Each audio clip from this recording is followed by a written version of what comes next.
Buenos días a todos y a todas. Vamos con el tercer video de biomecánica aplicada al entrenamiento. Vamos a recuperar articulaciones, sobre todo nos vamos a encargar de las articulaciones y artrosis, y vamos a recuperar movimientos articulares de las principales articulaciones de nuestro cuerpo necesarias para el análisis del movimiento humano. Las articulaciones sabemos que las podemos clasificar en función de diferentes variables. Vamos a encontrar tres tipos de articulaciones. Las articulaciones sin artrosis, las articulaciones anfiartrosis o las articulaciones diartrosis. Estas articulaciones pueden diferenciarse por su estructura, es decir, cómo están compuestas, y la cantidad de movimiento que pueden realizar. Las articulaciones sin artrosis son principalmente fibrosas y tienen muy poquito movimiento o un grado de movimiento muy limitado. Podríamos decir incluso directamente no tienen movimiento. Ya vamos a ver luego algunos ejemplos. Las anfiartrosis, que son compuestas por cartílago, son articulaciones semimóviles. Tienen mayor grados de libertad de movimiento que las sin artrosis, pero no se consideran diartrosis.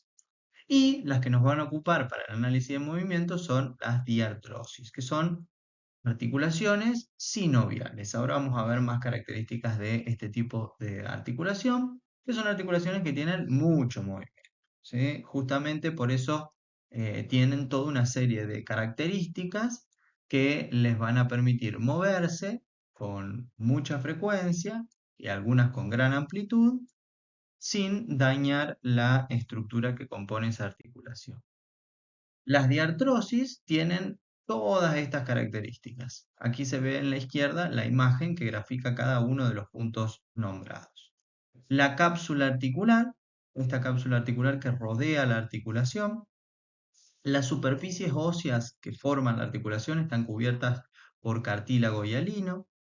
Poseen una membrana que se llama membrana sinovial, que justamente permite, valga la redundancia, la fabricación de un líquido, el líquido sinovial, que tiene diferentes funciones. La principal es lubricar la articulación, protegerla del desgaste, permitir la movilidad y también tiene una función inmunológica.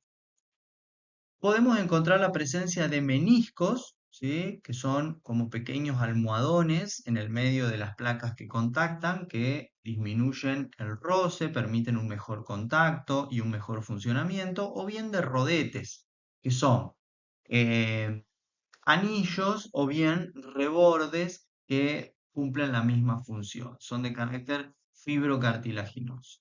Y también podemos encontrar ligamentos, que son tejidos periféricos de fijación, que pueden ser intra o extracapsular, es decir, pueden estar dentro o fuera de la cápsula articular.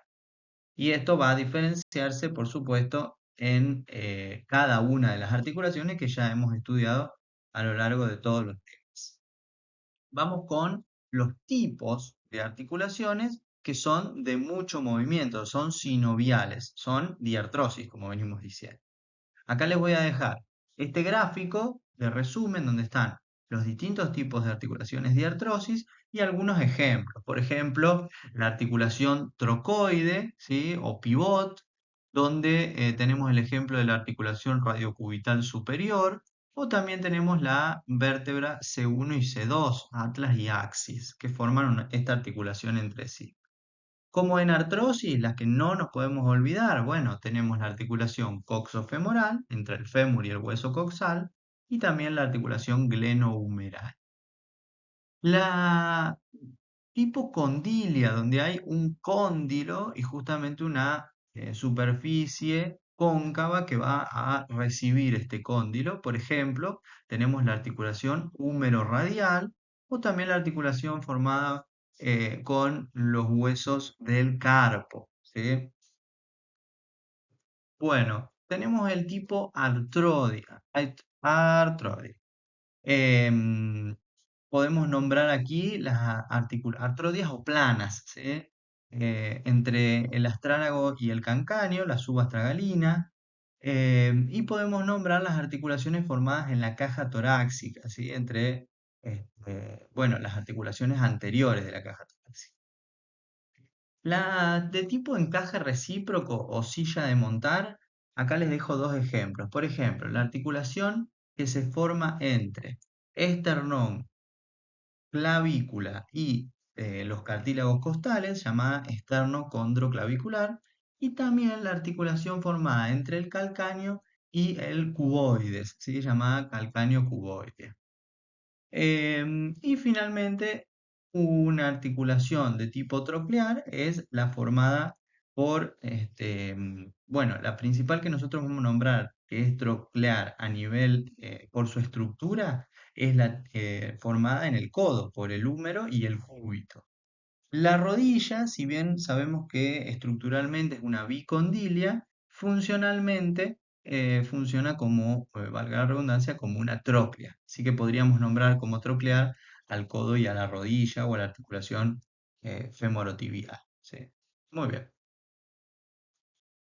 Y lo que no nos podemos olvidar en el análisis del movimiento humano, cuando veamos los distintos ejercicios, son los principales movimientos. ¿Sí? Acá yo les dejo un gráfico de cada uno de los movimientos principales que no debemos olvidar. Sabemos que hay otros movimientos, pero de la cadera no deberíamos olvidarnos de flexión y extensión, abducción, aducción, rotaciones interna y externa y circunducción. Lo mismo que va a suceder en el hombro. Ambas articulaciones son del mismo tipo. En las articulaciones que son trocleares, codo y rodilla, no nos podemos olvidar flexión y extensión, rotación interna, rotación externa en la rodilla, y en el codo o en el antebrazo podemos decir la pronosupinación. En el tobillo, cuando analicemos ejercicios de miembro inferior, bueno, flexión plantar, flexión dorsal, o bien podemos decir flexión plantar como extensión y flexión dorsal como flexión. Y en el tronco vamos a acordarnos de flexión y extensión, lateralizaciones o inclinaciones laterales y la rotación. ¿Sí? Todos estos movimientos fueron desarrollados en los videos de cada tema anterior. Con todos estos elementos que hemos visto, articulaciones, tipo de articulaciones y movimientos que hace cada uno de los complejos articulares, podemos completar el análisis del movimiento cuando realizamos ejercicios de entrenamiento.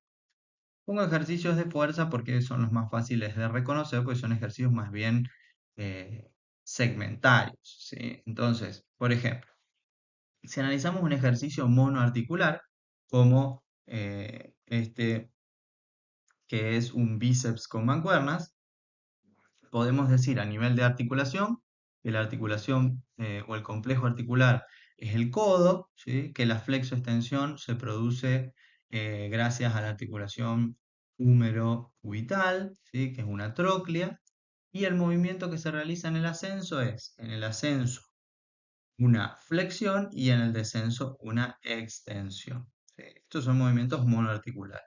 Si vamos a este ejercicio de tríceps con polea, podemos decir que la misma articulación, complejo articular del codo, la tróclea es la húmero-cubital. En el ascenso se produce una flexión y en el descenso una extensión. ¿Sí? Si vamos a este ejercicio, podemos analizar tanto el tronco como la cadera. Si analizamos la cadera, podemos decir que la cadera es una articulación tipo enartrosis o de cavidad y esfera, ¿sí? Donde en el ascenso se produce una extensión y en el descenso se produce una flexión de la cadera, ¿sí?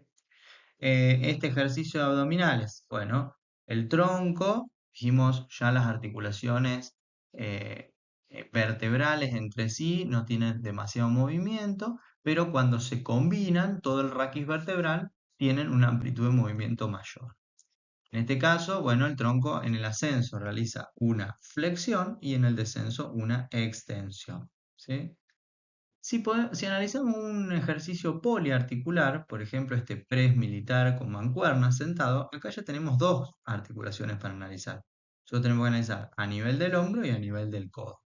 Entonces, a nivel del hombro encontramos una articulación que es enartrosis, que es la glenohumeral, ¿sí? Húmero y cavidad glenoidea de la escápula, que en el ascenso produce una abducción y en el descenso una aducción. Y el codo es una articulación troclear entre húmero y cúbito que en el ascenso produce una extensión y en el descenso una flexión. ¿Ven cómo tenemos que analizar ambas articulaciones? Y lo mismo con cada uno de los ejercicios. Vamos con la sentadilla, que también es global. Acá tenemos la acción de la cadera, la acción de la rodilla y la acción del tobillo. Tenemos que analizar los tres. Entonces, la cadera, en el ascenso realiza una extensión y en el descenso una flexión. Es la articulación coxofemoral, que es en artrosis. La rodilla, una articulación funcionalmente como tróclea, que en el ascenso hace una extensión y en el descenso hace una flexión. Y el tobillo, ¿sí? Vamos a hablar de en el ascenso una flexión plantar y en el descenso una flexión dorsal. O bien en el ascenso una extensión y en el descenso una flexión. Y así vamos analizando cada una de las principales articulaciones que están produciendo el movimiento específico que analicemos.